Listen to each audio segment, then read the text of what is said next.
nuevamente con todos y todas vosotras. Hoy vamos a recordar a una antropóloga conocida por la mayor parte de la gente, Margaret Mead. Acudamos a buscar a José Antonio para que nos hable de ella. Seguidme.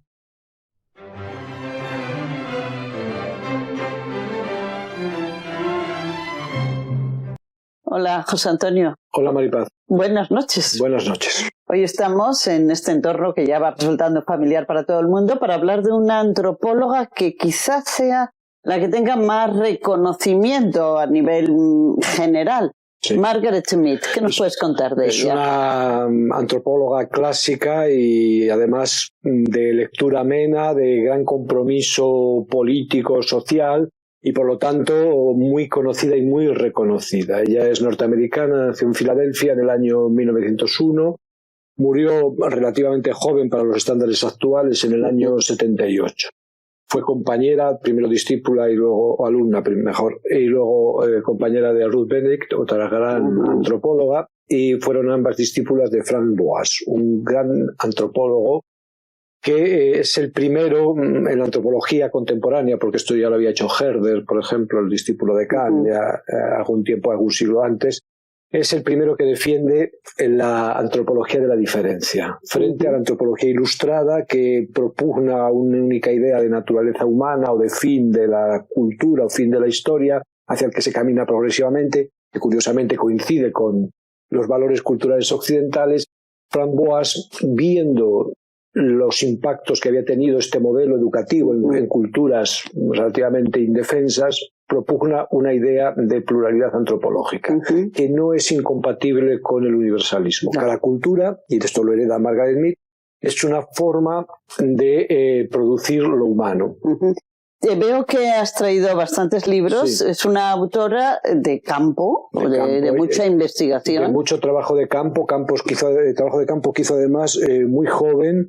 Fíjate, su libro más conocido, que se basa en un trabajo de campo, es La adolescencia, sexo y cultura en Samoa, del año 28, y otro de sus grandes libros es Sexo y temperamento en las sociedades primitivas, es del año 35. Tenía 27 y 34 años cuando los publicó. Y estos libros y otros trabajos que tiene están todos basados en trabajo en el campo durante largo tiempo.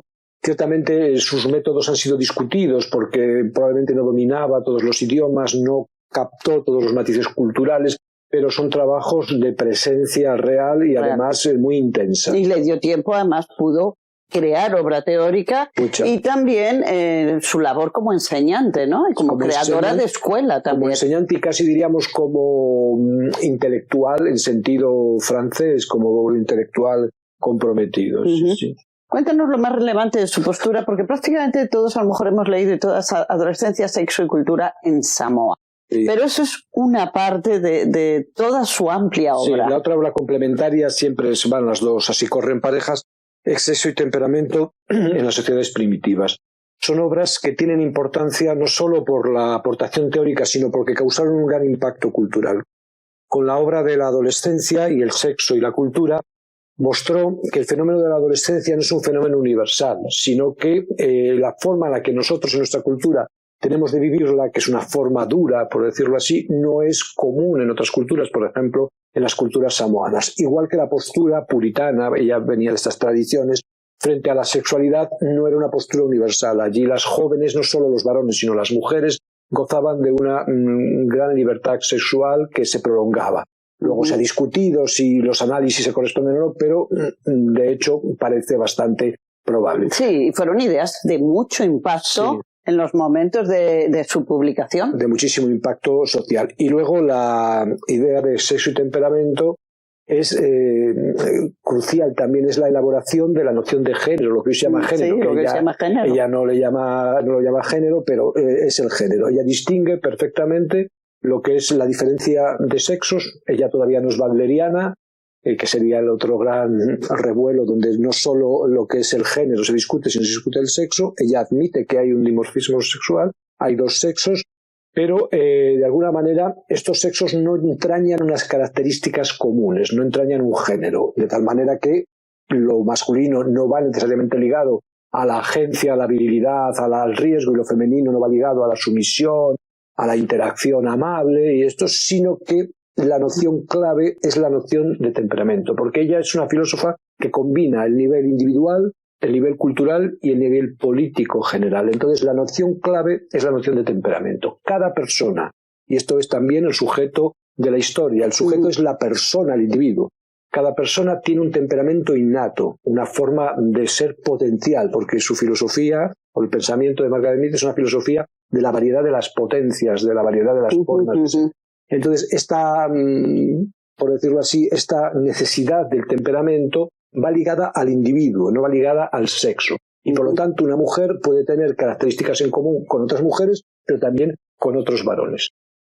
Ella demostró esto de una forma quizá para muchos excesivamente plástica en el libro sobre el sexo y temperamento, donde analiza 3 sociedades diferentes de Nueva Guinea, de la isla esta que está al norte de Australia, y muestra que la correlación que se da entre el sexo y el género en nuestra cultura no es universal y que la correlación entonces entre el sexo y el género es siempre variable.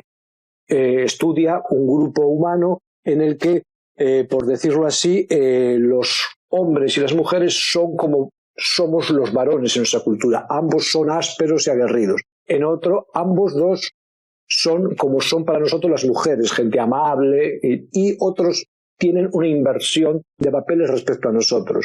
El varón es dulce y relacional y la mujer es aguerrida e intrépida, mostrando esto que ella quiere. La diversidad. La diversidad y sobre todo que la categoría de posibilidad y de modalidad es una categoría fundamental, tanto respecto a los individuos como respecto a la creación de cultura. Cada cultura es una modalidad, cada individualidad es una modalidad. Sí. Eso no quita que haya que luchar por una emancipación, porque su antropología tiene también una intencionalidad política y una intencionalidad constructiva. Sí, es una antropología claramente emancipatoria en la pluralidad, porque ya solo dinamitar los roles de género estereotipados ya es revolucionario, Pero ella además tiene una política universal, porque igual que Boas son universalistas, pero no al modo ilustrado, donde hay una única verdad. Aquí lo que hay es una universalidad en la que las distintas culturas pueden compartir elementos que ven reconocido de su propia cultura en otra. Y la idea general, que es una idea muy poderosa y que es una idea muy política, es que la especie humana, esto lo dice en uno de los prólogos del año 62 al sexo y temperamento, que es el año de los misiles, de la crisis de los misiles de Cuba, la especie humana es una especie que está amenazada de riesgo de extinción y por lo tanto todo lo que no sea fomentar mediante la educación, mediante la conversación, las posibilidades de enriquecimiento de la cultura, de combinación de las diferencias, es perder, es retrasarse.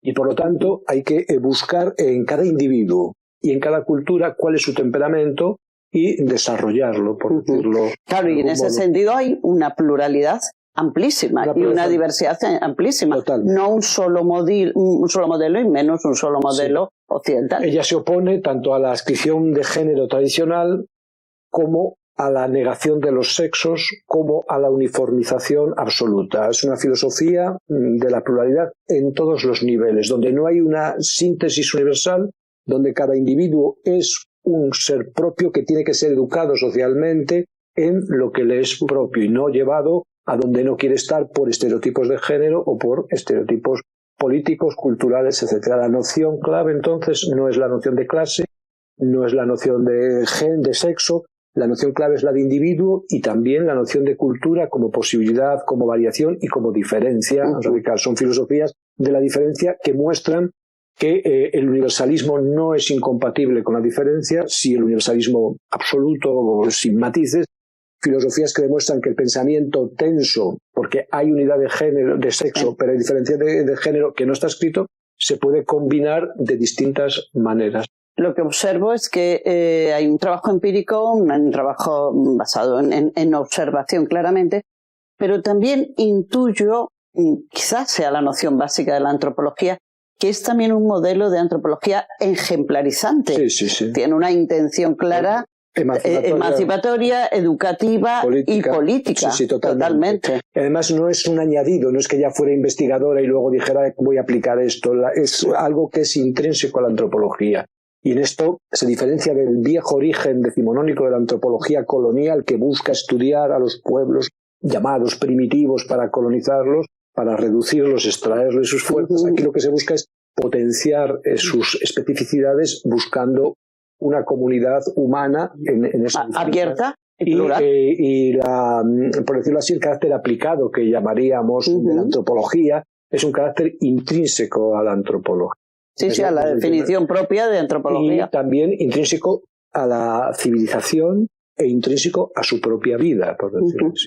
Bueno, me parece muy interesante y sobre todo para las polémicas que hay hoy día. O sea, estamos hablando de los años 60, más o menos. Ella empezó, su obra es anterior a la Primera Guerra Mundial, el impacto grande, pero ella siguió trabajando hasta el final, siempre con una amplitud de registros enorme y siempre en primera línea en instituciones antropológicas universales, siempre militante, por decirlo así. Siempre militante. Y muy pugnaz. Muy combativa. Muy combativa, sí.